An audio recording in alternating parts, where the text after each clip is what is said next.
Hello guys, good morning. Ayan. So, andito ako ngayon guys sa loob ng kusina at magtrabaho. So, ito ngayon guys ay kanin. So, sandukin natin at ilagay natin dito.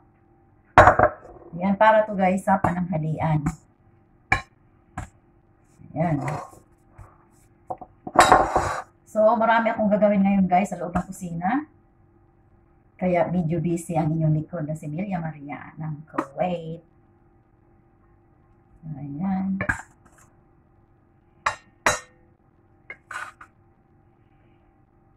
Ito yung guys ang kanin namin. Ayan. Kulay green dahil mayroon siya mga dahon-dahon na hinano ko sa blender. Tsaka yun ang aking ginawang sabaw.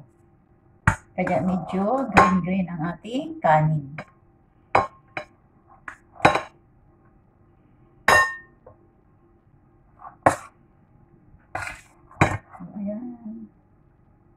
Yan.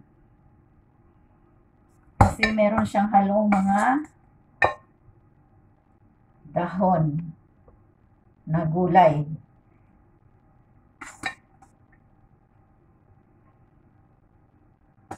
So, ayan. Hindi lang gaanong puno, guys, para maganda tingnan ang kanin natin. Ayan. Saka natin lagyan ng kulay.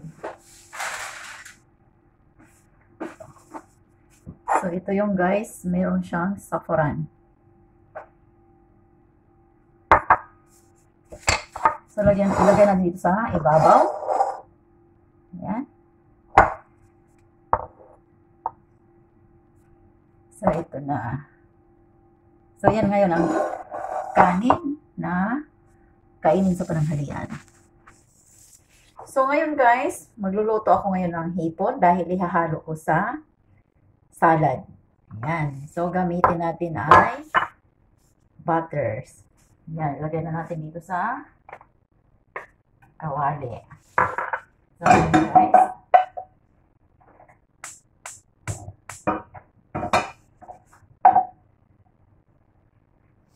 So, iluluto natin to sa butter na may lemon. So, ito guys, meron na siyang mga sangkap. Meron na siyang may salt na siya, may black pepper at lemon and garlic.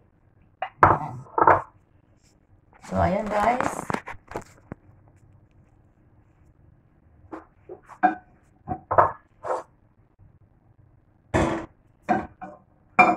So, ilagay na natin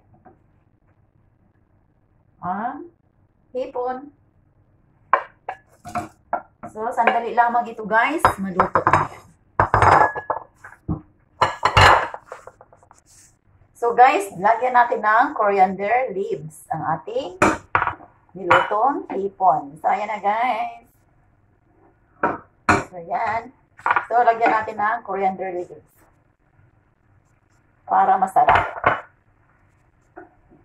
So, halo-haloin lamang guys. Ayan. Ayan na.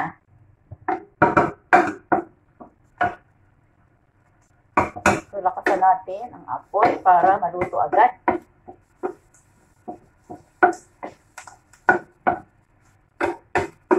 So, ayan guys, ang ating nilutong hipon. Ayan. So, ayan guys, luto na. Ayan. So, ganyan lang guys, ngayon ang aking ginawa sa loob ng kusina. Yan ang aking ginawa ngayon. Hipon para sa gagawin kong salad. Ayan. So, thank you for watching guys.